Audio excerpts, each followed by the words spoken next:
అందరికీ నమస్కారం. Spiritual journey కార్యక్రమానికి అందరికీ స్వాగతం, సుస్వాగతం.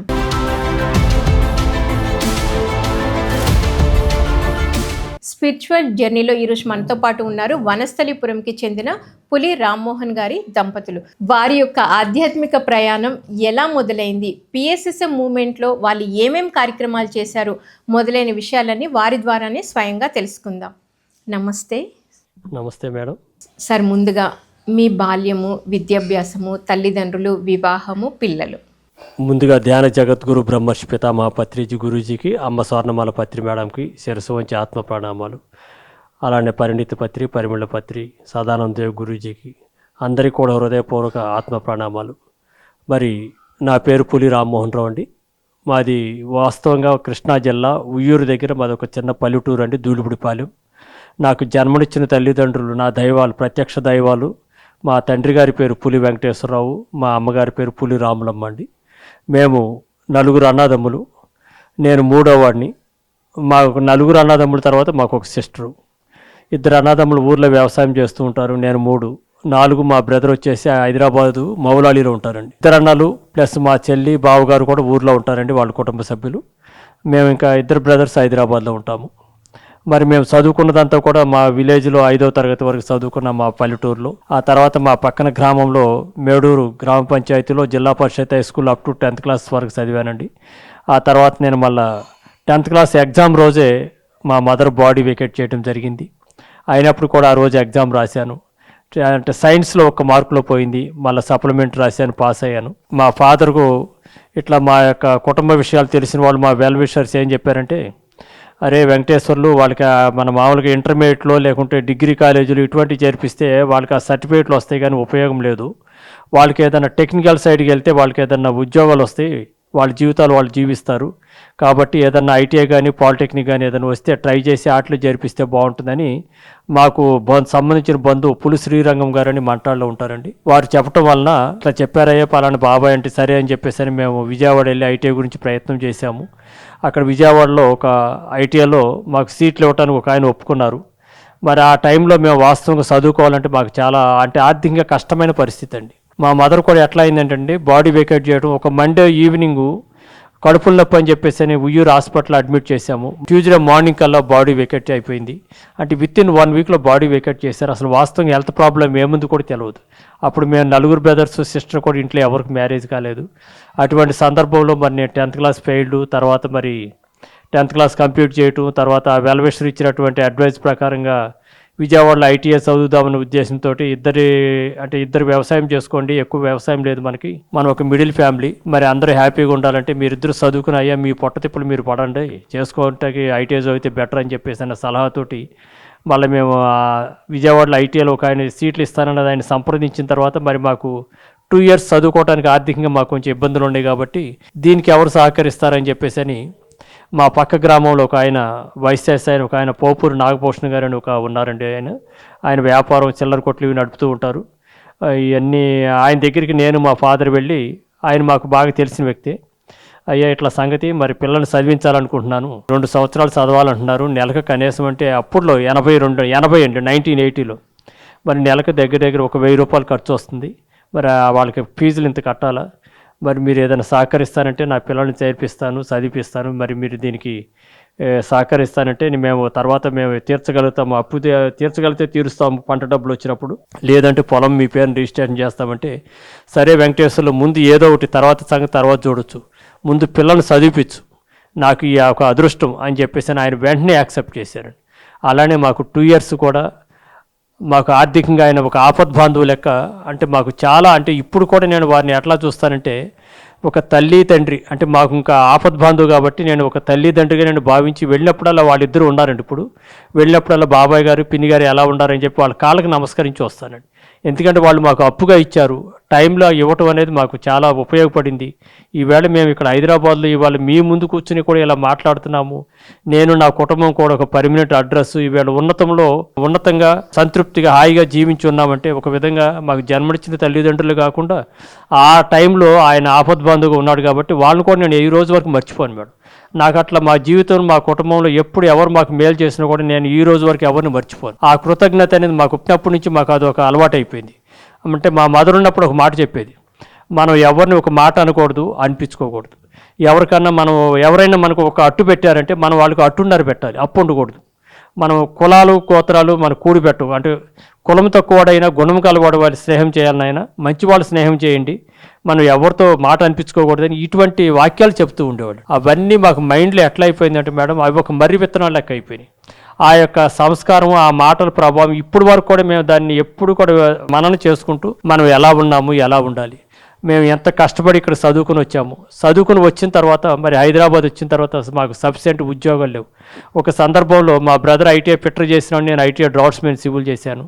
నేను వచ్చి ఒక 7 నెలలు ఒక ప్రైవేట్ కంపెనీలో క్లీన్ చేయటము, వాటర్ తేవటం పని కూడా చేశాను. అంటే కష్టే పని అంటారు కదా, ఇప్పుడు కష్టపడితే రేపు సుఖం ఉంటుంది అన్నారు. ఆ విధంగా కష్టపడినప్పుడు మా ఫాదర్ వచ్చి చాలా బాధపడినారు. అయ్యా చదువేంటి, మీరు చేస్తున్న ఉద్యోగాలు ఏంటి, ఊరు వెళ్ళిపోవాలి.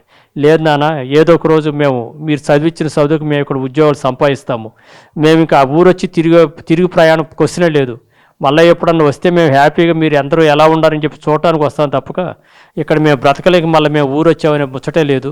మళ్ళీ మేము మీకు బాధ పెట్టము. మా గురించి కొంత ఆస్తిని వారికి రిజిస్ట్రేషన్ కూడా చేశారు. మేము మాత్రం ఇంకా అట్లా తిరిగి వచ్చే పరిస్థితి లేదు. పట్టుదలతోటి కష్టపడ్డాము. ఆ తర్వాత బ్రదర్కి సెంట్రల్ గవర్నమెంట్లో జాబ్ వచ్చింది ఎన్ఎఫ్సిలో. నాకేమి ఏపీ స్టేట్ హౌసింగ్ కార్పొరేషన్లో ఫస్ట్ టెక్నికల్ వర్క్ ఇన్స్పెక్టరు, తర్వాత డ్రాఫ్ట్స్మెన్. ఈ విధంగా నేను దరిదాపుగా ఒక 15 సంవత్సరాలు సర్వీస్ చేశాను. మరి జాబ్లో జాయిన్ అయిన 3వ సంవత్సరం నాకు 87లో ఈమె మాకు పక్కన ఉన్న ఆమె నాకు లైఫ్ పార్ట్నర్గా, మా ఊరు ఆమె. మరి మాకు తల్లి లేకపోయినప్పుడు కూడా వీళ్ళ బాబాయ్ వాళ్ళు హైదరాబాద్లో ఉండి ఎవరో చెప్తే ఉండి మేము అక్కడ బాలనార్లు అప్పుడు బ్యాచ్ నడుచుకున్నాము. వాళ్ళ బాబాయిలు ఇద్దరు వచ్చి చంద్రశేఖర్ వాళ్ళ ఫాదరును ఇంకొక బాబాయ్ గారు వచ్చి చూసి వెంటనే వాళ్ళు ఒక సర్టిఫికేట్ ఇచ్చారు. వాళ్ళిద్దరు ఇట్లా ఉన్నారు, పత్తేనార్లో వాళ్ళు ఉండరు, రూమ్కి వెళ్ళొచ్చాము, వాళ్ళు చాలా సిస్టమేటిక్గా ఉన్నారు, మీరు కనుక ఆ అబ్బాయికి ఇచ్చి కనుక చేస్తే మీ అమ్మాయి హ్యాపీగా ఉంటుంది, మనకి బెంగలేదన్నారు. ఇంకా వాళ్ళు హ్యాపీగా ప్రొసీడ్ అయిపోయారు. మా ఫాదర్ని వచ్చి అడిగారు, మా ఫాదర్ ఓకే అన్నారు. అలా మా వివాహం కూడా జరిగిపోయింది. మరి వివాహం జరిగిన దగ్గర నుంచి కూడా మా యొక్క ఇదేంటి దినచర్య కార్యక్రమాలు ప్రతిరోజు ఎర్లీ మార్నింగ్, అప్పుడు ఇప్పుడు కూడా ఎర్లీ మార్నింగ్ ఎంత వీలైతే అంత ఎర్లీగా లేస్తాం, లేవటం వీలైనంతగా మంచి పనులు చేసుకుంటూ తర్వాత పూజా కార్యక్రమాలు ఇవన్నీ చేస్తూ చాలా అద్భుతంగా ఈ వేళ అయితే మేడం, అంటే పుట్టిన వాళ్ళు గిట్టగా తప్పదు కాబట్టి ఇక అవన్నీ సహజమే అనుకున్నాము. ఇక ఆ విధంగా జీవితాన్ని గడుపుతూ వచ్చాం. చాలా హ్యాపీగా ఉన్నాం అప్పటి నుంచి ఇప్పటి వరకు. మేడం, ఇప్పుడు మీ బాల్యము, విద్యాభ్యాసము, తల్లిదండ్రులు, వివాహము. జగద్గురు బ్రహ్మర్షి సుభాష్ పత్రిజీ గురూజీ మహారాజ్కి పాదాభివందనాలు, ఆత్మ ప్రణామాలు. స్వర్ణమాల అమ్మకు ఆత్మ ప్రణామాలు. మా ఇద్దరిది ఒకటే ఊరు, దోల్పూడిపాలెం అని ఉయ్యూరు దగ్గర, కృష్ణా జిల్లా. సో ఇద్దరిది ఒకటే ఊరు, జన్మ నుండి ట్రావెల్ జరుగుతూ ఉన్నట్టుంది మేడం. మా నాన్నగారు దూల్పూడి వీరభద్రరావు గారు, అమ్మ విజయలక్ష్మి. మా చిన్నప్పుడు బాల్యం అంతా నాది మహారాణి. ఓకే. కష్టం ఏం కష్టం తెలియదు అసలు. ఒక మహారాణి లాగా పెరిగారు.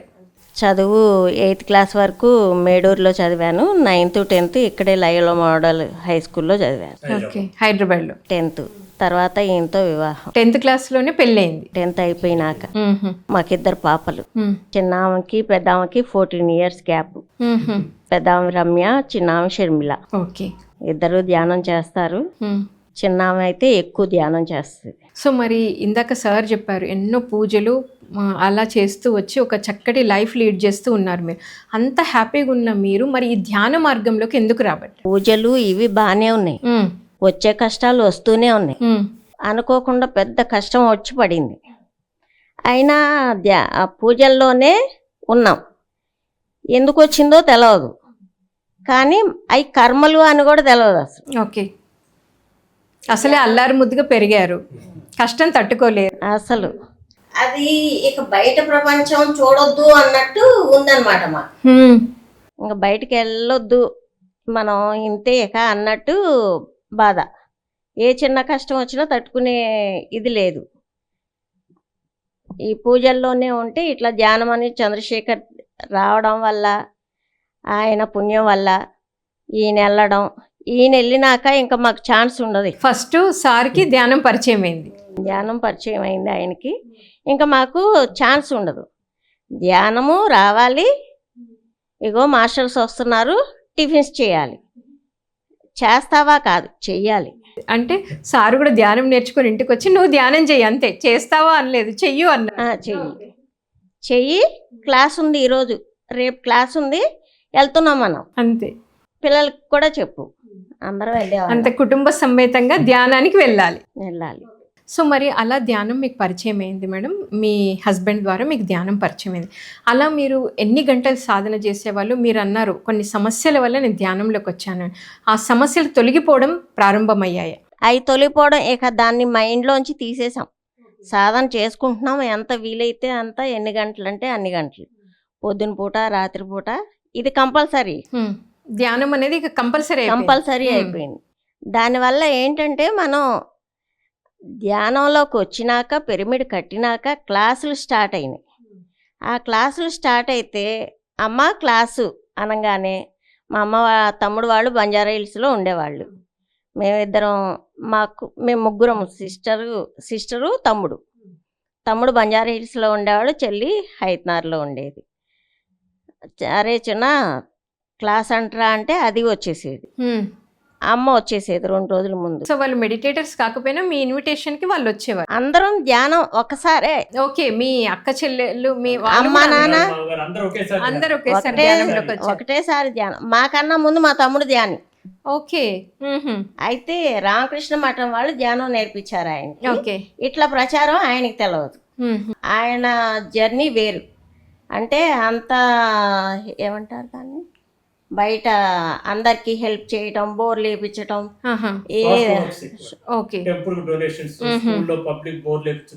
అట్లా ఏదన్నా లేబర్ పిల్లలకి ఎడ్యుకేషన్ మనీ ఏర్పాటు చేయటం, అట్లా లక్షల రూపాయలు ఖర్చు పెట్టాడు.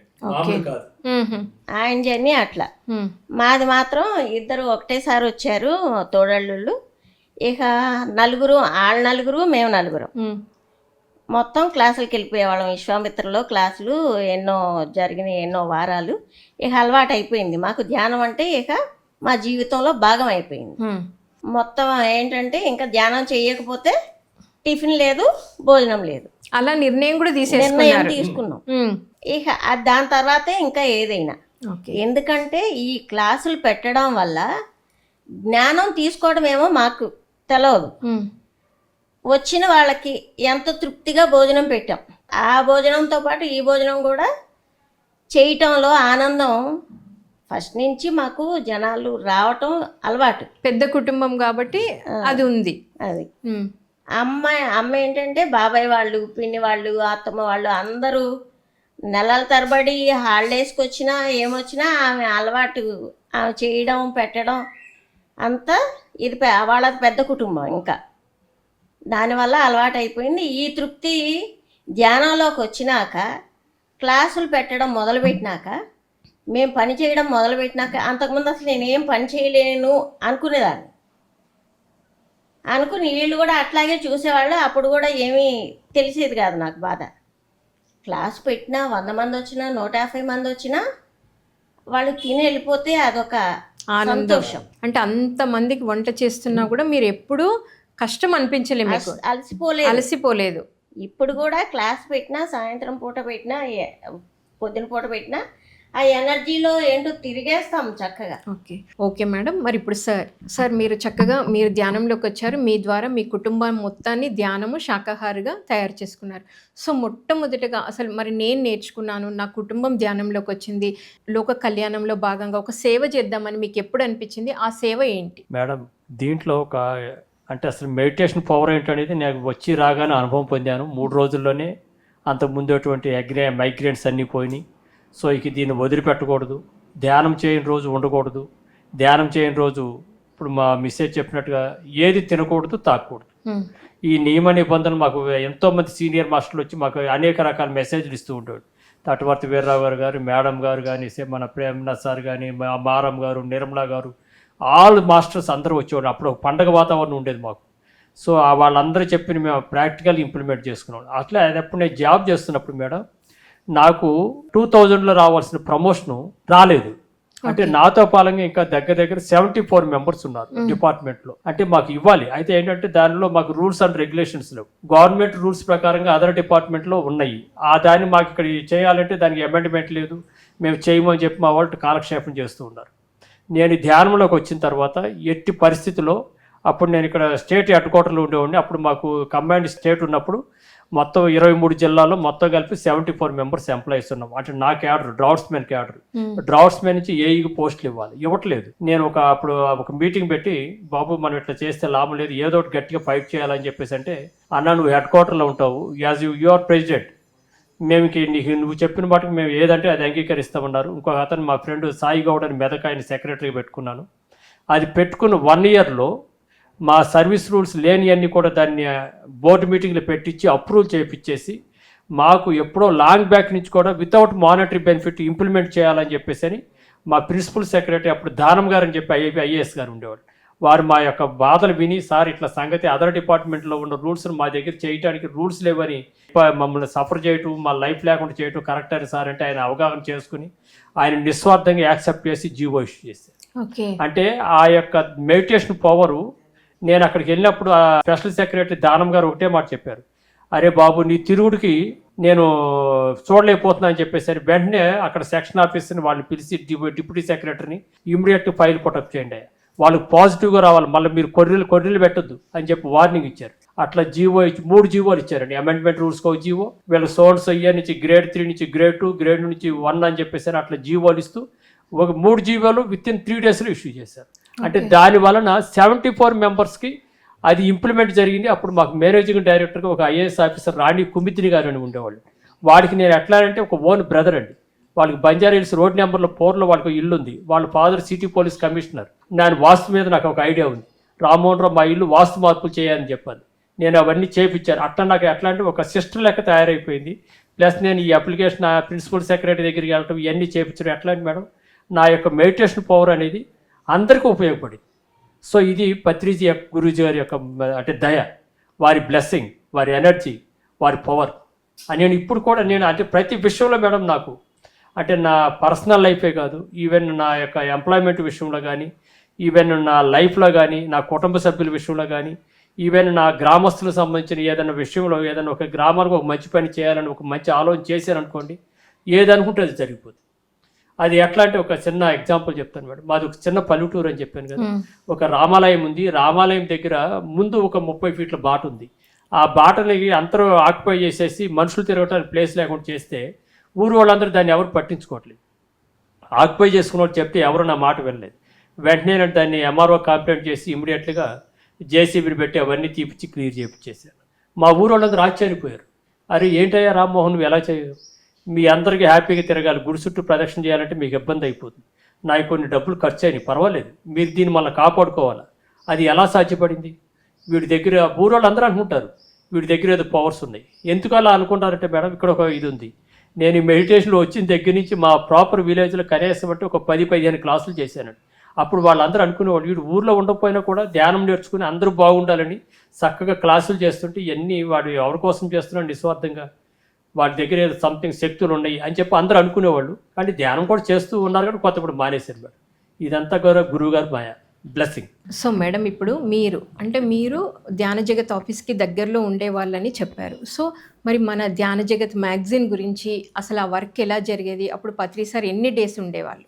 ధ్యాన జగత్ ఆఫీస్కి మేము వెళ్ళడం మొదలుపెట్టినాక గురువుగారు వచ్చారంటే వెళ్ళిపోయేవాళ్ళం. ఇద్దరు మొత్తం ఫ్యామిలీ వెళ్ళేవాళ్ళు. ఫ్యామిలీ మేము మా చెల్లి వాళ్ళు అందరం వెళ్ళిపోయేవాళ్ళం. ఆయన వచ్చారంటే నిజంగా ఆయన కూడా మమ్మల్ని ఒక పిల్లల్లాగా చూసేవాళ్ళు అన్నమాట. అట్లా అది ఫీలింగ్. ఓకే. వెళ్తే ప్యాకింగ్ అంటే రాత్రిపూట అయినా సరే. సో మ్యాగజైన్ ప్యాకింగ్ అప్పుడు ఎన్ని మ్యాగజైన్స్ రెడీ అయ్యాయి మేడం? అప్పుడు 35,000 వరకు. ఎంతమంది వెళ్ళేవాళ్ళం మా కార్లో 6-7 పిల్లల్ని ఒళ్ళో కూర్చోబెట్టేసుకుని 10 మంది వెళ్ళిపోయేవాళ్ళం మ్యాగజైన్ ప్యాకింగ్ కోసం, ముఖ్యంగా ప్యాకింగ్ కోసం. అయితే అక్కడికి వెళ్ళినాక వాళ్ళు భోజనాలు తెప్పిస్తూ ఉండే ఒక 50 మంది పైనే వచ్చేవాళ్ళు. ఓకే. ఎందుకంటే అన్ని ప్యాక్ చేయాలి కదా, ఎందుకంటే అన్ని ఊర్లకు వేరే వేరే ఊర్లకు కూడా పోస్టర్లో వెళ్ళేవి కాబట్టి ప్యాకింగ్ చేయాలి, జిల్లా వారీగా వెళ్ళేవి. 30,000 ప్యాకింగ్ ఇవ్వాలి ప్రతిరోజు. అంటే ప్యాకింగ్ వచ్చిందంటే పండగ madam. Okay. Just phone message 70 మంది వచ్చారు. మరి అప్పుడు మీరు ప్యాక్ చేస్తున్నప్పుడు పత్రి సార్ మిమ్మల్ని ఇంకా అంటే వర్క్ స్ట్రెస్ చేయకుండా ఎంకరేజ్ చేస్తూ ఏమన్నా పాటలు పాడడమో కాన్సెప్ట్లు చెప్పడమో ఏమైనా జరిగేవా? మా దగ్గర కూర్చునేవాళ్ళు, సార్ రూమ్ లో కూర్చునేవాళ్ళు. పత్రి సార్ మా దగ్గరకు వచ్చి ఇది మా జిల్లానే, మీరు చేస్తున్నారా, ఓకే మంచి చేయాలి అది ఇదని చెప్పేవాళ్ళు. మ్యాగజైన్ మా జిల్లాకి వెళ్తుంది, మంచిగా ప్యాక్ చేయాలని చెప్పారు. మా జిల్లా మేము ఏది పెడుతుంటే అది మా జిల్లానే అనేవాళ్ళు. సార్ కూడా కింద కూర్చునేవాళ్ళు, కిందే కూర్చునేవాళ్ళు. సార్ కూడా ప్యాక్ చేసేవాళ్ళు. జిల్లా నా తెనాలయ్యా, అవునా, నా నిజామాబాద్ అయ్యా, అవునా సార్, ఇంకేంటి సార్, అన్ని జిల్లా నాయా మళ్ళీ ఆఖరికి ఇట్లా నా జిల్లా ప్యాక్ చేస్తాను, జాగ్రత్తగా ప్యాక్ చేయండి, మంచిగా వెళ్ళాలి, తెలిసిందా అనేవాళ్ళు. మా అమ్మ నాన్న అందరూ రాత్రిపూట అయినా సరే ప్యాకింగ్ అంటే అదొక పండగ మాకు.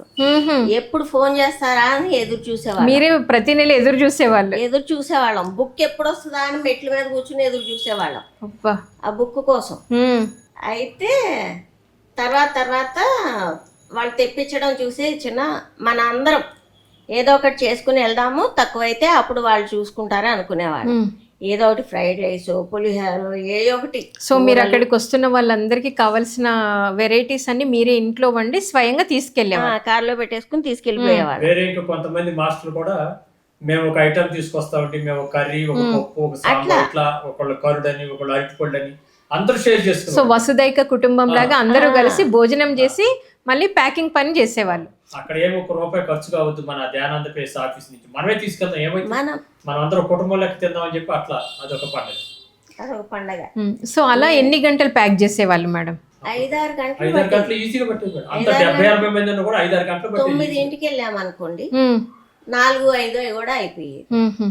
రాత్రిపూట వెళ్ళామనుకోండి 12-1 గంట కూడా అయిపోయేది. మేడం మరి నిజంగా ధ్యాన జగత్ మ్యాగజైన్, ఇప్పుడు మనము ధ్యాన జగత్ అంటున్నాం, అప్పుడు ధ్యానంద ప్రదేశ్ అనేవాళ్ళు. అందులో ప్రతి అక్షరాన్ని పత్రి సార్ కరెక్షన్ చేసేవాళ్ళు, ఎన్నిసార్లు చేసేవాళ్ళు లెక్కే లేదు. అలాంటి మ్యాగజైన్ని మీరు ప్యాక్ చేస్తున్నప్పుడు, అన్ని గంటలు ప్యాక్ చేస్తున్నప్పుడు మీరు ఎలాంటి ఎనర్జీని ఫీల్ అయ్యేవాళ్ళు? అసలు గాల్లో తేలుతున్నట్టు ఉండేది. ఇంకా మేము ఏం చేసేవాళ్ళం, పెద్ద పెద్ద బండిల్స్ తెచ్చుకుని పెట్టుకునేవాళ్ళం, దాచుకునేవాళ్ళం. మాకు మేము బండిల్స్ తెచ్చుకుని పెట్టేసుకునేవాళ్ళం, లోపల వెనక పెట్టేసుకునేవాళ్ళం. ప్యాకింగ్ మేమే చేయాలి, మళ్ళీ ప్యాకింగ్ చేయాలి అని. ఓకే, అంత ఆనందంగా అసలు అందరూ ఎంత పండగే కాదు, మనకు వచ్చే నెలకు ఒక పండగ అన్నట్టు. సో అట్లా మీరు 20 సంవత్సరాలు పత్రిజీతో ఉన్నారు. తర్వాత మేము విజయవాడ వెళ్తుంటే, ఇక్కడి నుంచి వెళ్తుంటే సొంతూరుకి దగ్గరైనా అమ్మ నాన్నకి దగ్గరైనా ఆ సంతోషం లేదు నాకు. ఇక్కడ 3 రోజులు గురువుగారు ఉంటారు, అది మిస్ అయిపోతాము అనే ఏడుపు వచ్చింది నాకైతే. ఏడ్చుకుంటా వెళ్ళాం కానీ. సో ఏడ్చుకుంటా విజయవాడ ప్రయాణం అయితే వెళ్ళారు. సార్ ఇప్పుడు మీరు ఎంతో అనుబంధాన్ని, సాన్నిహిత్యాన్ని కలిగి ఉన్నారు పత్రిజీతో. చక్కగా ధ్యాన ప్రచారంలో భాగంగా ఇంటిపైన పిరమిడ్ నిర్మించుకున్నారు. ఎంతో అద్భుతంగా సాగుతూ ఉంది మీ ప్రయాణం, మీ స్పిరిచువల్ జర్నీ. ఆ టైంలో మీకు మరి విజయవాడ ట్రాన్స్ఫర్ అవ్వడం, ఆ టైంలో మీరు ఎలా ఫీల్ అయ్యారు అసలు? ఇప్పుడు నాకు చెప్పాలంటే కూడా మాటలు రావు మేడం.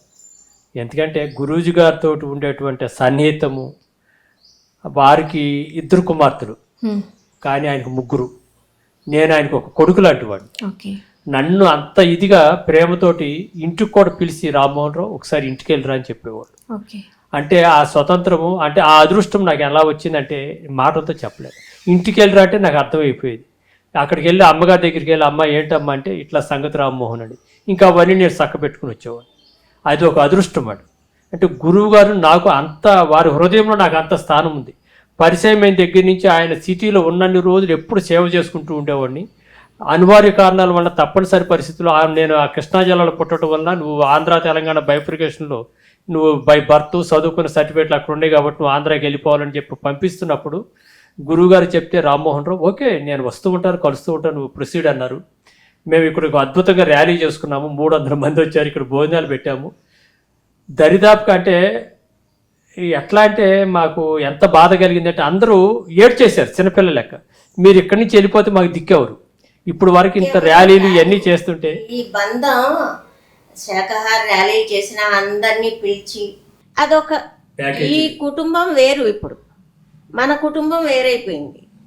అందుకని అందరూ బాధపడారు. మా ఇంటి రండి అంటే మేము వెళ్ళలేం కదా, మనమే శాకాహార ర్యాలీ పెట్టుకుని అందరినీ పిలిస్తే భోజనానికి అందరూ వస్తారు కదా అని అనుకుని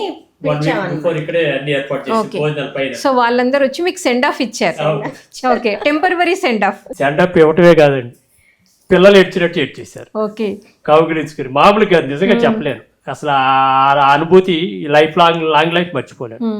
విజయవాడ వెళ్ళామండి. విజయవాడ వెళ్తున్నప్పుడు కూడా చూడండి గురూజీ గారు, ఇక్కడ మాకు ఇంటి పైన పిరమిడ్ ఎలా ఉందో విజయవాడలో కూడా ఎన్కాపాడులో కూడా ఒక పిరమిడ్ హౌస్ లోనే మాకు ఇల్లు దొరికింది. రెంట్కి వెళ్ళారు. సేమ్ ఇప్పుడు మా ఇల్లు ఎట్లా అయితే ఉందో సేమ్ యాజ్ ఇట్ ఈస్ ఒక పిరమిడ్ మాస్టర్ ఇంట్లోకి రెంట్కి వెళ్ళాము. అక్కడికి వెళ్ళిన తర్వాత ఒక 1 year లోపల గురువు గారు, మేము అక్కడ గురూజీ ఇట్లా వచ్చినప్పుడు రావాలని చెప్పేసి అని చెప్తే వస్తానే తప్పనిసరిగా అటు వచ్చినప్పుడు వస్తా అన్నారు. ఒకసారి వచ్చారు, మార్నింగ్ బ్రేక్ఫాస్ట్కి వచ్చారు, ఇంటికి వచ్చారు. ఎన్కేపాడు విజయవాడ వచ్చారు మేడం. రామ్మోహన్ రావు హ్యాపీనా అంటే హ్యాపీనే గురూజీ, కానీ లేట్ అయిపోయింది ఏమనుకోవద్దు అన్నారు. ఓకే, అయితే మేము అక్కడ అనుకున్నాం. అప్పుడు గురూజీ వచ్చారు. అక్కడ మేము ఉన్న రూమ్లు కొంచెం కంజెస్టెడ్గా ఉన్నాయి, మళ్ళా ఏసీ లేదు, గురూజీ ఉండటానికి అవకాశం ఉంది, ఇక్కడ ఏసీ లేదు. ఇక్కడ నేను మనసులో మేము ఇద్దరు ఒకటి అన్నాను, ఈసారి గురూజీ వచ్చినప్పుడు రోడ్డుకి దగ్గరగా మెట్లు ఎక్కకూడదు, లిఫ్ట్ సిస్టమ్ ఉండాలి, ఆయన ఎక్కడ కూర్చుంటే అక్కడ హాయిగా ప్రశాంతంగా చల్లని వాతావరణంలో ఉండాలని మనసులో అనుకున్నాం మేడం. ఆయన వచ్చే 1 year లోపల విజయవాడ అంటే చెన్నై హైవే రోడ్లో తాడేపల్లిలో ఒక అపార్ట్మెంట్లో డబుల్ బెడ్రూమ్ ఫ్లాట్, మెయిన్ రోడ్కి ఒక పర్లాంగ్ దూరంలో, లిఫ్ట్ ప్రొవిజన్, హాల్లో ఏసీ, బెడ్రూమ్లో ఏసీ, హాల్లో టీవీ, ఈ విధంగా ఉండేటువంటి బెడ్రూమ్ అంటే కట్టిన ఇల్లు ఫ్లాట్ దొరికింది మేడం, డబుల్ బెడ్రూమ్ ఫ్లాట్. కిరాయి కానీ వెళ్ళాను జస్ట్, అంటే మాది అప్పుడు ఆఫీస్ ఎన్కాపాడులో ఉండేది, తర్వాత తాడేపల్లికి మారింది. మేము ఇక్కడ కిరాయి ఇల్లే కదా, మనం అటువైపు వెళ్ళిపోతే బెటర్ కదా, దగ్గరగా ఉంటుంది, నాకు ట్రాఫిక్లో నడపాలంటే కొంచెం చేతుల్లో పొల్యూషన్ నొప్పుకోండి అని చెప్పంటే ఎక్కడైనా అద్దెగట్టే కదా, అటువైపు చూడండి, అటు షిఫ్ట్ అయిపోతూ ఉన్నారు.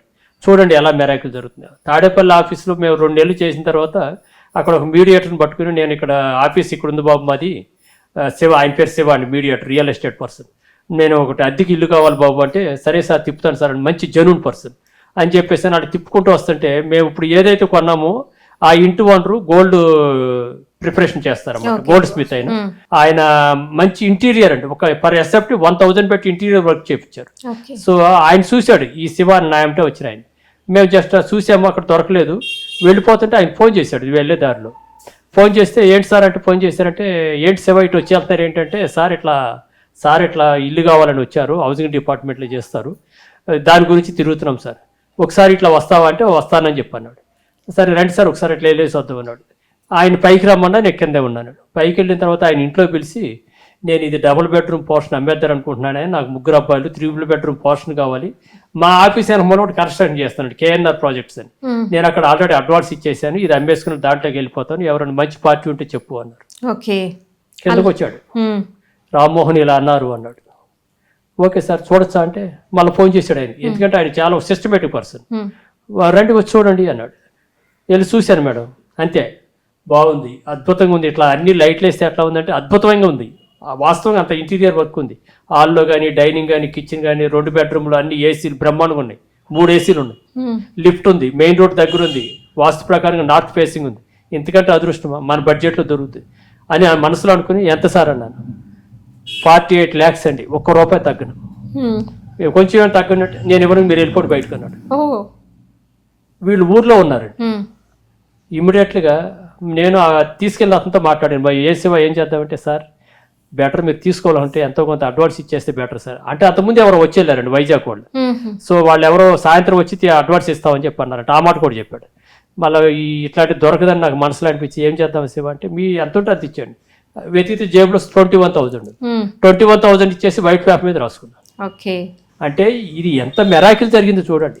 అంటే మేము విజయవాడలో ఎన్నికపాడులో ఉన్నప్పుడు ఏమనుకున్నాం, గురువు గారు వస్తే ఇటువంటి సౌకర్యాలు ఉండాలి, ఫెసిలిటీస్ ఉండాలి అనుకున్నాము. మేమేం అనుకున్నామో అక్కడ 100% ప్రాక్టికల్గా అది ఉంది. ఈమె లేదు, చూడలేదు, అసలు ఆయన చెప్పిన రేటు ₹1 తగ్గట్లేదు. నేనేం చేస్తాను చెప్పండి. ఓకే అనుకున్న మనసులో, గురూజీ మీకోసం ఇది, మా కోసం కాదు, మీరు ఎప్పుడు వచ్చినా ఇది ఒక గెస్ట్ హౌస్గా మీరు ఉపయోగించుకోవాలని మనసులో అనుకుని గురువుగారు తెలుసుకుని అడ్వాన్స్ ఇచ్చేసి, ఇచ్చిన 3 రోజుల తర్వాత వీళ్ళని తీసుకొచ్చి చూపెట్టాను, హ్యాపీ షిఫ్ట్ అయిపోయాం. అంతే మెరాకిల్స్ మేడం. ఇవి పర్సనల్ లైఫ్లో గురువు గారిని మార్గంలోకి వచ్చిన తర్వాత ఆ తండ్రి ప్రతి క్షణము అనుక్షణము నేను నీతోనే ఉన్నాను రా, నేను నిన్ను ఎప్పుడు చూసుకుంటాను, కానీ మనకి ఎప్పుడు చెప్పరు, కానీ ఎప్పుడు ఆయన కనిపెట్టుకుని ఉంటారు. సో ఇది పత్రిజీ యొక్క పవర్. నిజం సార్, ధ్యానం చేస్తే మిరాకిల్స్ జరుగుతాయి, గురువు పట్ల విశ్వాసం ఉంటే ఏదైనా జరుగుతుంది అనడానికి చక్కటి ఎగ్జాంపుల్గా ఉన్నారు మీరిద్దరూ sir. Wonderful sir. So madam, మరి మీరు విజయవాడకు షిఫ్ట్ అవ్వకముందు మనకి ధ్యాన మహాయాగాలు, చక్రాలు వస్తుంటాయి. ముఖ్యంగా చాలామందికి ఫుడ్ సెక్షన్లో పత్రి సార్కి కూడా మనకి అన్నదానం అంటే సార్కి చాలా ఇష్టం. చాలామంది లేడీస్ కూడా అక్కడ వడ్డించడానికి ఇష్టపడతారు. అలా మీరు వడ్డించడము లేదా పత్రి సార్ అక్కడ వడ్డిస్తున్నప్పుడు మీరు భోజనం చేసిన సందర్భాలు ఉన్నాయి? మేము వడ్డానికే ఉండేవాళ్ళం. నేను మా చెల్లి వడ్డనలోనే ఉండేవాళ్ళం. క్లాసులు అనగా పొద్దున పూట మెడిటేషన్ అవ్వటం, వెళ్ళిపోవడం, ఇంకంతే. టిఫిన్లు కానీ భోజనాలు కానీ వడ్డనలోనే ఉండేవాళ్ళం. ఆ టేబుల్ అయిపోయేది, ఈ టేబుల్కి వచ్చేవాళ్ళు, పక్కన నిల్చొని వడ్డన చేస్తూ ఉండేవాళ్ళు. ఒక్కొక్కసారి మేము వెళ్ళకముందు మేము వడ్డన అయిపోయినాక లాస్ట్లో ఆయన గనక వస్తే టిఫిన్ సెక్షన్లో లాస్ట్లో ఉండేవాళ్ళం కదా, ఆయన టిఫిన్ సెక్షన్కి లాస్ట్కి వచ్చేవాళ్ళు, ముందు వచ్చేవాళ్ళు కాదు. మేము మాత్రం అప్పుడు గబగబా వచ్చేసి ప్లేట్లు తీసుకుని వచ్చి ఆయనతో వడ్డం చేసుకునేవాళ్ళం. ఓకే. మనసులో అనుకునేవాళ్ళం ప్రసాదం అంతా ఆయనదే, ఎవరు పెడితే ఏముందని. కానీ మళ్ళీ సార్ వచ్చేసరికి ప్లేట్ తీసుకునేవాళ్ళం, పెట్టించుకునేవాళ్ళం. నాకు సార్ పెట్టారని ఆ ప్రసాదం అది కొంచెం కూడా వేస్ట్ చేయకుండా చక్కగా తినేవాళ్ళం. ఎప్పుడు వేస్ట్ చెయ్యం అసలు, చక్కగా తినేవాళ్ళం. అదొక ఆనందం. వడ్డన చేస్తుంటే కూడా ఎంత ఎనర్జీ వస్తుందంటే, మా చెల్లి అయితే అన్నం తప్ప వేరేది పెట్టదు. అన్నం పెడుతూనే ఉంటుంది, పెద్ద పెద్ద గిన్నెలు.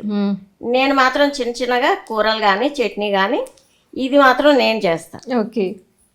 అది ఏంటంటే ఆ ఎనర్జీ అందరికీ రావాలి. ఆ ప్రసాదం గురువుగారి ప్రసాదం అన్నట్టే పెట్టేవాళ్ళం మేమైతే. సార్, మరి విజయవాడకు షిఫ్ట్ అవ్వడము, మరి మీరు అక్కడ ఇల్లు తీసుకోవడం అంతా జరిగింది. మళ్ళీ పత్రి సార్ విజయవాడకు రావడము, మీ ఇంటికి రావడం జరిగిందా? మేము 2017 డిసెంబర్లో 18th వెళ్ళాం మేడం. డిసెంబర్ 18th ఇక్కడ మన 21st కార్యక్రమానికి వచ్చాం. ప్రోగ్రామ్ అయిపోయిన తర్వాత విజయవాడ వెళ్ళిపోయాం. మేము అసలు గృహప్రవేశం చేయాలి అంటే అక్కడ మా రక్త సంబంధికులు అందరూ మా ఊరు దగ్గర 33 కిలోమీటర్లు విజయవాడ నుంచి మా విలేజ్కి అండి. కానీ ఎవరిని కూడా పిలవాల, ఎందుకంటే ఇది చేసిన తర్వాత వెంటనే ఈ ధ్యాన మహాచక్రం ప్రోగ్రామ్ ఉండటం వల్ల కడతాలు వచ్చేసినాము. తర్వాత ఎప్పుడో చేద్దాంలే, దానికి అవకాశం వస్తుందని చెప్పి అనుకున్నాము. మేము అనుకున్న ప్రోగ్రామ్కి వెళ్ళి వస్తూ ఉండగా గురూజీ జనవరి 5th నాడు విజయవాడకు వస్తున్నారు. ఓకే. మానస సరోవరంలో ప్రోగ్రామ్. సరే అని చెప్పేసి అని గురుగారు అక్కడ ప్రోగ్రామ్కి వస్తున్నారు కదా, ఓకే అని చెప్పేసి అని ప్రోగ్రామ్కి వచ్చారు. ప్రోగ్రామ్కి వస్తున్నప్పుడు మాకు అబ్బూరు కోటేశ్వరరావు గారు వీళ్ళందరూ కూడా అక్కడ కలిశారు నా మానస సరోవరంలో. మేము కొనేటప్పుడు అబ్బూరు కోటేశ్వరరావు గారు కూడా చూపెట్టారు. అన్న ఇది తీసుకుంటున్నానంటే తీసుకురామ్మని, ఇది బాగుంటుంది, గురువుగారికి ఇది అయితే బాగుంటుందయా, కృష్ణా గుంటూరు జిల్లాలకు వెళ్తున్నప్పుడు ఇది గెస్ట్ హౌస్, అటు వెళ్ళి ఇక్కడ దిగి ఫ్రెష్ అయ్యి వెళ్తారు, గురువుగారు కూడా చెప్తానని చెప్పన్నారు. మానస సరోవరంలోకి వెళ్ళాము. క్లాస్ అయింది, మధ్యాహ్నం అయిందండి. వాస్తవంగా అప్పుడు బాగా తిరుగున్నారండి. ఇక్కడ ప్రోగ్రామ్ అయిపోవటం మళ్ళీ వెంటనే 1st తారీఖు నుంచి ఆయన 4th వరకు విజయవాడ వచ్చేంత వరకు నిమిషం ఖాళీ లేదు. బాగా అలసిపోయి డల్గా అయిపోయారు. అసలు మధ్యాహ్నం మానవ సరోవరం కూడా లంచ్ చేయలేకపోయారు, డల్ అయిపోయారు, మచ్చపై పడుకున్నారు. అబ్బూరు కోటేశ్వర గారికి వెళ్ళి గురుగారు అన్నాడు. ఏంటో అన్నారు. మీరు లేకుండా ఎక్కడి నుంచి అన్నారు. ఏ అన్నారు, మనం ఇక్కడ రామ్మోహన్ రావు ఇల్లు ఉన్నారు, మనం అక్కడికి వెళ్ళిపోదాం అంతేనా అన్నారు. లేచారు మేడం. ఇక అలా లేచి ఇంటికి వచ్చేసారు మేడం. వచ్చి రావటమే, లిఫ్ట్ ఎక్కడం, రాగానే ఏసీ హాల్లో ఏసీ, ఏమైనా ముందు నాకు టీవీ పెట్టవా. మేము అనుకున్నాం కదా ఆయనకి టీవీ ఉండాలి, ఏసీ ఉండాలని. సోఫాలో ఆగిపోతుంది, ఏమైనా టీవీ పెట్టా, ఏసీ వేసా. చూడండి మేడం, అంతకుముందు ఎంత డల్గా ఉన్నారో 1 అవర్లో ఫుల్ యాక్టివ్ అయిపోయారు. ఓకే. యాక్టివ్ అయిపోయారు. ఇక ఆ రోజు ఒకటే అనుకున్నాను, ఈ రోజు ఇక గృహప్రవేశం అన్నట్టు గురువుగారు వచ్చారు కాబట్టి అక్కడ మానస సరోవరంలోనే అక్కడ వంట చేసేవాళ్ళు ఉన్నారు. రామరెడ్డి గారితో మాట్లాడి, సార్ ఒక 300 మందికి మనం నైట్ డిన్నర్ చేయించాలి సార్, పలానా ఐటమ్స్ అని వెంటనే ప్రొవిజన్స్ తెచ్చి ఇచ్చేసాను. గురువుగారు ఇట్లా వచ్చారు, అక్కడ వాళ్ళందరికీ నేను అనౌన్స్ చేశాను. ఇంకా ఆ రోజు సాయంత్రం పాటు మాకు గృహప్రవేశం అయింది మేడం. గురువుగారు వచ్చినప్పుడు దగ్గర 300 మంది వచ్చారు. ఇక చూడండి, సాయంత్రం 3 నుంచి రాత్రి 12 వరకు జనాల రోడ్డు అంతా బ్లాక్ అయిపోయి. ఓకే. సో అది గురువుగారితో అట్లా గృహప్రవేశం అయింది. బాగుంది సార్, చాలా హ్యాపీ. మీరు ఏదైతే అనుకున్నారో అక్షరాల అది జరిగింది అన్నమాట. సో మరి మీరు విజయవాడలో కూడా ఏమైనా కార్యక్రమాలు చేశారా సార్? మేము అక్కడ ఉన్నప్పుడు ఒక గురూజీ బర్త్డేకి అక్కడ ఒక ప్రోగ్రామ్ చేశారు మేడం. ఓకే. సో దాని గురించి సార్. అయితే నేను అక్కడ నేనేమనుకున్నానంటే, మన బర్త్ ప్లేస్కి దగ్గరలో విజయవాడ హెడ్ క్వార్టరు, కానీ మనం హైదరాబాద్లో ఉండటం వల్ల విజయవాడలో ప్రచారం చేయలేకపోయాము. దీన్ని ఎట్లా చేయాలి అనుకున్నాను. జక్కా రాఘవరావు గారి ఇంటి దగ్గర నేను వెళ్ళాను మేడం. అక్కడ గురూజీ వచ్చి ఉన్నారు. అంటే ప్రోగ్రామ్ సాయంత్రం అనమాట, నైట్ టైం. అక్కడ ఒక సిద్ధార్థ స్కూల్ అని వాళ్ళు, అక్కడ సిద్ధార్థ గ్రూప్స్ వాళ్ళు మనకు బాగా కోఆర్డినేట్ చేస్తారు వాళ్ళు, మేడం వాళ్ళందరూ. జక్కా రాఘవరావు గారు అన్నారు, రామ్మోహన్ రావు నువ్వు ఒక పని చేయాలా, ఆ సిద్ధార్థ స్కూల్ దగ్గరికి వెళ్ళి కొంచెం వచ్చిన వాళ్ళందరినీ మెడిటేషన్ కూర్చోబెట్టాలా అని చెప్పి అన్నారు. ఓకే, ఇదేదో మంచి మెసేజ్ ఉందనుకుని నేను బండి తీసుకుని వెంటనే సిద్ధార్థ స్కూల్ దగ్గరికి ఎప్పుడు మేడం మధ్యాహ్నం 3 గంటలకు వెళ్ళాను. అప్పుడు జిల్లా నుంచి ఫుల్ పబ్లిక్ వచ్చేసారు. ఒక్కొక్కరు జీబులు మైకులు పెట్టుకుని వచ్చేసారు. వాళ్ళందరూ ఇట్లా చెప్పారే మెసేజ్ గ్రౌండ్లో కూర్చొని మేమేం చేయాలి సార్ అన్నారు. ఓకే మంచిది, నాకు వెంటనే ఒక ఐడియా వచ్చేసింది. వీళ్ళందరిని ఉపయోగించాలి. ఇప్పుడు ఎట్లా, మనం ఇక్కడ ఒక ర్యాలీ చేసేయాలి. చూడండి మేడం, అక్కడ సిద్ధార్థ స్కూల్ దగ్గర నుంచి రమేష్ హాస్పిటల్ ఏలూరు రోడ్డు అండి, ఆ ఏలూరు రోడ్ నుంచి బెంచ్ సర్కిల్ నుంచి మళ్ళీ ఆల్మోస్ట్ ఆల్ ఇక్కడ మన రాఘవయ్య పార్క్ వరకు మేడం, మెయిన్ రోడ్లో వితౌట్ పోలీస్ పర్మిషన్ దగ్గర 800 మందితోటి ఈ వెహికల్స్ ఇవన్నీ ర్యాలీ చేస్తుంటే పోలీసులు ఆశ్చర్యపోయారు. తర్వాత జక్కా రాఘవరావు గారు వచ్చి సార్ పుట్టినరోజు జక్కా రాఘవరావు గారు వచ్చి, రామ్మోహన్ రావు ఏంటిది, what are you doing, full rise అయిపోయాడు. ఏంటి సార్ అన్న, అరే సిటీలో పోయి ఏం చేయాలన్నా పోలీస్ పర్మిషన్ ఉండాలి, కమిషనర్ పర్మిషన్ ఉండాలి, నువ్వు ఏమీ లేకుండా ఈ పిచ్చి పనులు చేసినావేంతయ్యా, నిన్ను ఇక్కడ అందరూ కూర్చోబెట్టమని చెప్తే నువ్వు ఈ పని చేస్తావు అన్నాడు. సార్ ఏమన్నా అయితే నేను దానికి బాధ్యుడు సార్, మీరు దాని గురించి ఏం డోంట్ వరీ, బ్రహ్మాండంగా జరిగిపోతుంది సార్. అక్కడ బెంచ్ సర్కిల్ దగ్గర హెవీ ట్రాఫిక్ ఉంటుంది, పోలీసు వాళ్ళు 20 మంది ఉన్నారు, మమ్మల్ని ఎవరు ఆపలేదు సార్. మమ్మల్ని అందరికీ, మా కోసం అందరికీ ర్యాలీ వెళ్ళడానికి వాళ్ళు వెల్కమ్ చేశారు. అటు ఇటు ట్రాఫిక్ని కంట్రోల్ చేసి మమ్మల్ని వెళ్ళమని చెప్పారు సార్. మేము ఎక్కడ ఎవరికి డిస్టర్బ్ చేయలేదు సార్. మళ్ళీ రాఘవయ్య పార్క్ కాడికి వచ్చి మళ్ళీ తిరిగి సిద్ధార్థ స్కూల్ కాడికి వచ్చాం. అంటే నా సంకల్పం ఏదైతే ఉందో ఆ రోజు అక్కడ ర్యాలీ కూడా జరిగిపోయింది. మామూలుగా చేయలేదు మేడం, మైకులు గీకులు అద్భుతమైన వాల్యూమ్ తోటి కొన్ని వేల మందికి ప్రత్యక్షంగా పరోక్షంగా ప్రచారం జరిగింది. అదొక అదృష్టం. బాగుంది సార్, వండర్ఫుల్. సో దాని తర్వాత మరి సార్ బర్త్డే సెలబ్రేషన్స్ ఎలా జరిగాయి? సార్ బర్త్డే సెలబ్రేషన్ మేడం, ఆ రోజు సిద్ధార్థ స్కూల్లో కొన్ని వేల మంది వచ్చారు. రంగరంగ వైభవంగా ధ్యానులు, ఎంతోమంది సీనియర్ మాస్టర్ల అనుభవాలు, ఎంతోమంది వేరే ఆధ్యాత్మిక గురువులు అందరిని పిలిచారు. వారు అందరి అనుభవాలు వినిపించారు. చక్కగా అద్భుతంగా ప్రోగ్రామ్ జరిగింది మేడం. లైఫ్లో మర్చిపోయినటువంటి విధంగా ఆ ఏరియాలో అక్కడ జరగటం అనేది అదొక జనాలందరినీ అదొక ఉత్సాహపరిచినట్టు. అంటే ఒక స్పిరిచువల్ గురువుకి ఇంతమంది జనాలు రావటం, ఆ బర్త్డే జరిగిందంటే ఆ యొక్క సిద్ధార్థ సంబంధించినటువంటి ఒక పెద్ద వాళ్ళకి ఒక గ్రూప్ ఉందండి, వాళ్ళందరూ కూడా వచ్చి చాలా ఆశ్చర్యం వ్యక్తం చేశారు. ఎనీ టైం మీరు యూజ్ చేసుకోవచ్చు మీ వర్కులు అని చెప్పి వాళ్ళు మనకి పర్మిషన్ ఇవ్వడం కూడా జరిగింది. Okay sir. మేడం ఇప్పుడు మీరు మేడం నిజంగా పత్రిజీ గారు రావడం వల్లనే మనకి ధ్యానం తెలిసింది, శాకాహారం తెలిసింది, ఎలా జీవించాలో కూడా తెలిసింది. అలాంటి మహానుభావుడి గురించి మీరు చెప్పాలనుకుంటే ఏం చెప్తారు?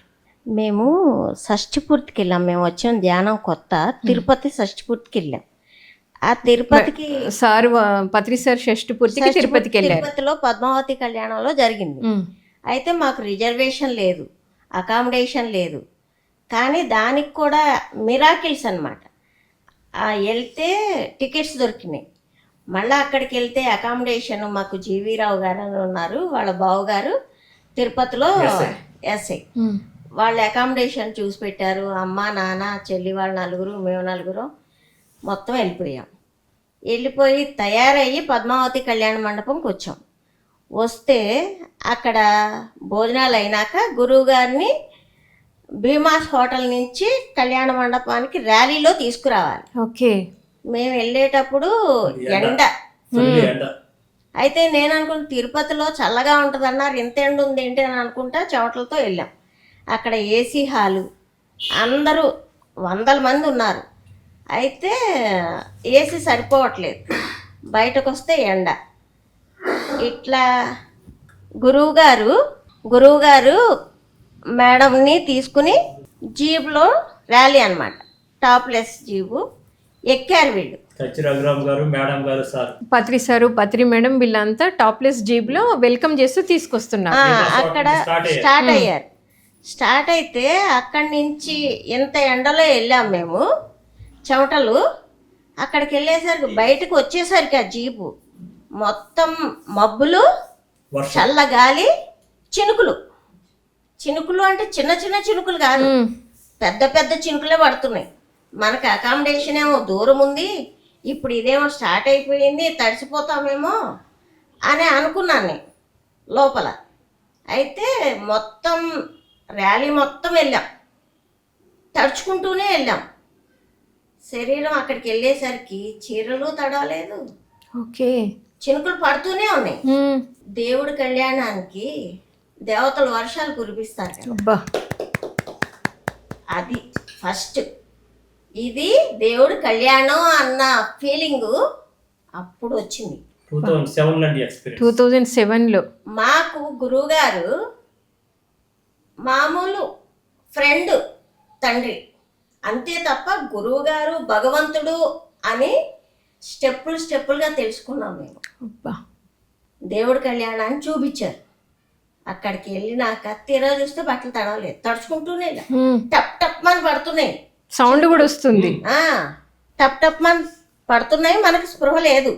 అక్కడికి వెళ్ళాక ఆ వైభోగం చూడటమే ఉంది, నడుచుకుంటా అందరం. అక్కడికి వెళ్ళేసరికి వర్షం ఆగిపోయింది, చినుకులు లేవు, మేము తడవలేదు. ఇంకా ఇంతకన్నా భగవంతుడు నేను అని తెలిపింది అది నాకు.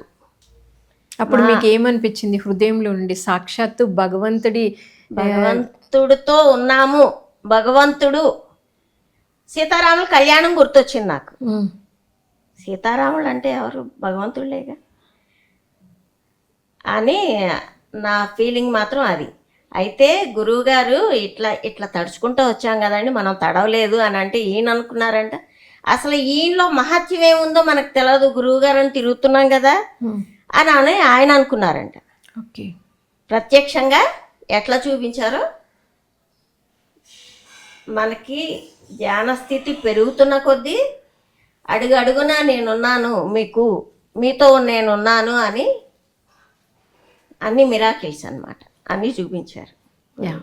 చక్కగా చెప్పారు మేడం. సాక్షాత్తు భగవంతుడే పత్రిజీ అని మీరు అర్థం చేసుకోవడం, ఆ ఫీల్ అవ్వడం నిజంగా చాలా బాగుంది మేడం. నాకైతే ఫస్ట్ కృష్ణుడు, తర్వాత సీతారాముడు. విశ్వామిత్రలో సార్ రాలేదు, మేడం గారు వచ్చారు, విజయలక్ష్మి మేడము, మధుమోహన్ గారు వాళ్ళ మిస్సెస్ పాటలు పాడేవాళ్ళు. బ్రహ్మ గడిగిన పాదము అని పాట పాడుతున్నారు ఆమె. అయితే అక్కడ వెంకటేశ్వర స్వామి కూర్చుని ఉన్నారు ఫస్ట్, తర్వాత ఆయన లేరు, గురువుగారు కూర్చుని ఉన్నారు, బ్రహ్మేమో పాదాలు కడుగుతున్నారు. మిరాకిల్స్ ఇట్లా చూపిస్తున్నారనమాట. నాగపూర్లో ప్రోగ్రామ్ అవుతుంది.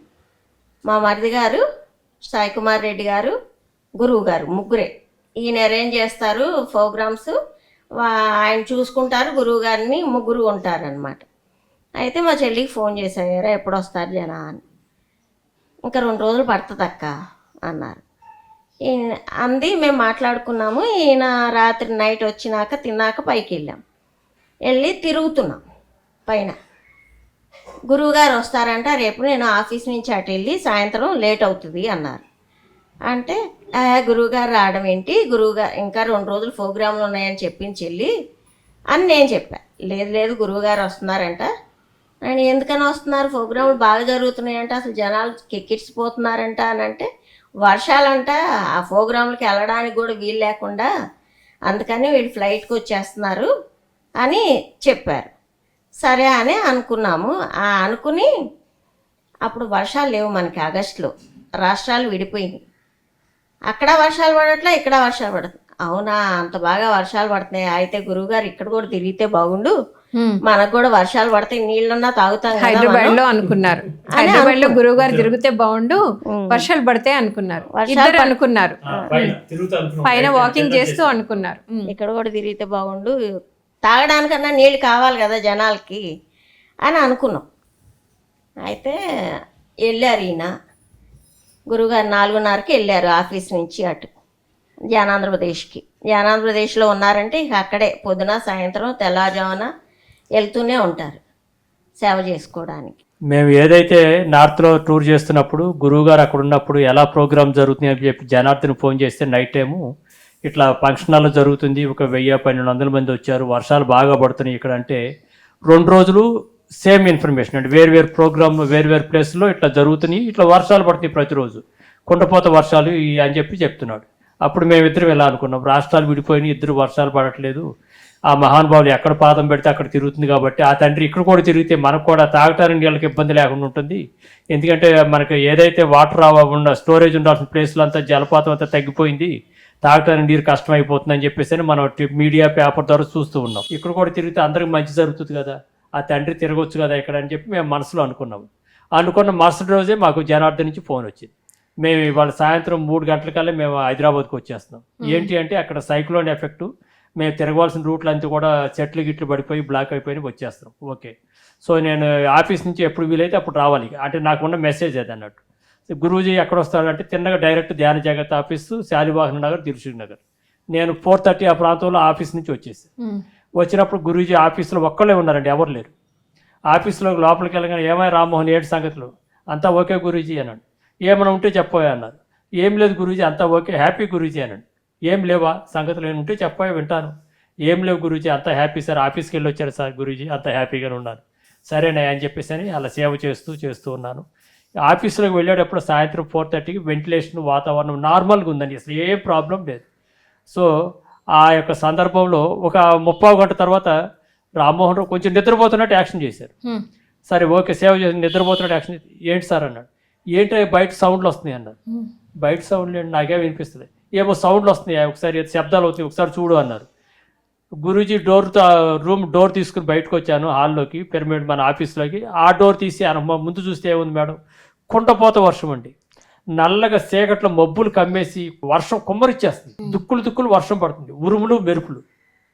అప్పుడు అక్కడ ఆ సీన్ చూడంగానే నాకు వెంటనే గుర్తొచ్చింది. ఏం గుర్తొచ్చింది, మన నాగపూరు ఆ పరిసర ప్రాంతాల్లో 2 రోజులు క్లాసులు జరుగుతున్నప్పుడు వర్షం పడుతుంది, ఇక్కడ తిరిగితే పడుతుందని మేము ఏదైతే అనుకున్నామో అది వారు అక్కడున్నారు, మేము ఇక్కడ అనుకున్న మాటలకి అరే నేను ఎక్కడున్నాను, నేను నాగపూర్లో లేనురా, నేను అక్కడ ఉన్నాను, మీ దగ్గర ఉన్నాను అని చెప్పేసి అని నీ సంగతులు ఏంటి అని చెప్పి అడిగిన నీ సంగతులు ఏమి లేవో నాకు గుర్తులేదండి, అంతా మాయ చేసేస్తారు. చెప్తే అంతా అయిపోతుంది కదా, మరి నాకు తెలియదు కదా, అప్పుడప్పుడు నాకు పరీక్షలు చేస్తూ ఉంటారు అని చెప్పేసి అని వర్షం కురిపించి అప్పుడు చెప్పించారు. గురూజీ ఇందాక మీరు రాగానే అడిగితే నేను ఏం లేవు అని చెప్పాను, మర్చిపోయాను గురూజీ, మీరు ఈ రకంగా ఇట్లా వెళ్ళినప్పుడు ఇలా అనుకున్నాము, ఇలా మెసేజ్ తెలిసింది, ఇక్కడ కూడా తిరిగితే వర్షాలు పడతాయి అనుకున్నాము, కాబట్టి ఇదంతా మీ మహాత్యం సార్. నా దగ్గర ఏం లేదయ్యా, మీరు ఎన్ని పొరపాటు పడుతున్నారు, నేను కూడా మామూలు భక్తినే, మీరు ఇటువంటి పిచ్చి ఇవన్నీ ప్రాపగాండ చేయకండి, నా దగ్గర ఏం లేదయ్యా అన్నారు. పత్రిజీ గురువు గారి పవర్ ఏంటనేది ఇదేంటంటే వారితో తిరగటం, ఇవన్నీ ప్రత్యక్ష అనుభవాలు పొందటం అనేది మాకు ఈ జన్మకి ఎంతో అదృష్టం మేడం. సరే మరి ఈ రకంగా భూమి మీద అందరం కూడా గురూజీ ఉన్నప్పుడు వారితో తిరిగిన వాళ్ళందరూ కూడా ఎంతో అదృష్టవంతులు. వారు పూర్వజన్మలో చేసుకున్న పుణ్యఫలం సాక్షాత్తు మనం అది నమ్మితే సొమ్ము, గురియే గురువు అన్నట్టుగా మన శ్వాసే మన గురువు అని చెప్పినప్పుడు కూడా వారి యొక్క అంటే ప్రభావం ఎలా ఉందంటే ఈ భూమి మీద ఈవేళ కోట్ల మందికి మనుషుల్ని మానవుడు కావాలి, ఎలా జీవించాలనే యొక్క సత్యాన్ని తెలియపరిచి వాళ్ళందరూ కూడా పునర్జన్మ ఇచ్చినటువంటి గురువు గారి యొక్క మార్గంలో ఉండటం మనకి ఎంతో అదృష్టము. అలానే అందరూ కూడా ఈ పిఎంసి ఛానల్ వీక్షిస్తున్న దేవుళ్ళందరూ కూడా చూసి అందరూ కూడా మీరు ఉన్న స్థితి నుంచి ఉన్నతమైనటువంటి స్థితికి వెళ్తూ మానవులు మాధవులుగా కాబడుతూ అందరూ కూడా పిఎంసి ఛానల్ సహకరించవలసింది మీ అందరికీ హృదయపూర్వకంగా కోరుకుంటూ ఈ అవకాశం ఇచ్చినటువంటి అందరికీ అలాంటి ఛానల్ వారికి షూటింగ్ చేస్తున్న అందరికీ ధన్యవాదాలు. Thank you sir, thank you madam. ఎంతో అద్భుతంగా మీ ఆధ్యాత్మిక ప్రయాణాన్ని తెలియజేశారు, ఎంతో అద్భుతంగా కూడా ఉంది. Thank you so much. Thank you madam. So విన్నారు కదండి, స్పిరిచువల్ జర్నీలో మరి వాళ్ళిద్దరు దంపతుల యొక్క ఆధ్యాత్మిక ప్రయాణం ఎలా మొదలైంది, మరి ఎంత అద్భుతంగా సేవా కార్యక్రమాలు చేశారు, ముఖ్యంగా పత్రిజీని వాళ్ళు ఎంత అద్భుతంగా అర్థం చేసుకున్నారు. ఒక మహానుభావుడు మరి దివి నుండి భువికి దిగి వచ్చి ప్రతి ఒక్కరి జీవితాల్లో ఒక దీపాన్ని వెలిగించి మరి ప్రతి ఒక్కరిని ఆ మార్గంలో నడిచేటట్టు చేసి నడుస్తున్నారా లేదా అని ఎప్పుడైనా మనం మర్చిపోతే మళ్ళీ సరిదిద్దుతూ తట్టి లేపుతూ ఎంత అద్భుతంగా ప్రతి ఒక్కరిని ముందుకు తీసుకువెళ్తున్నారనేది ఎంతో అద్భుతంగా తెలియజేశారు. మరొక స్పిరిచువల్ జర్నీ కార్యక్రమంలో మరొక మాస్టర్తో మళ్ళీ కలుద్దాం. Thank you so much.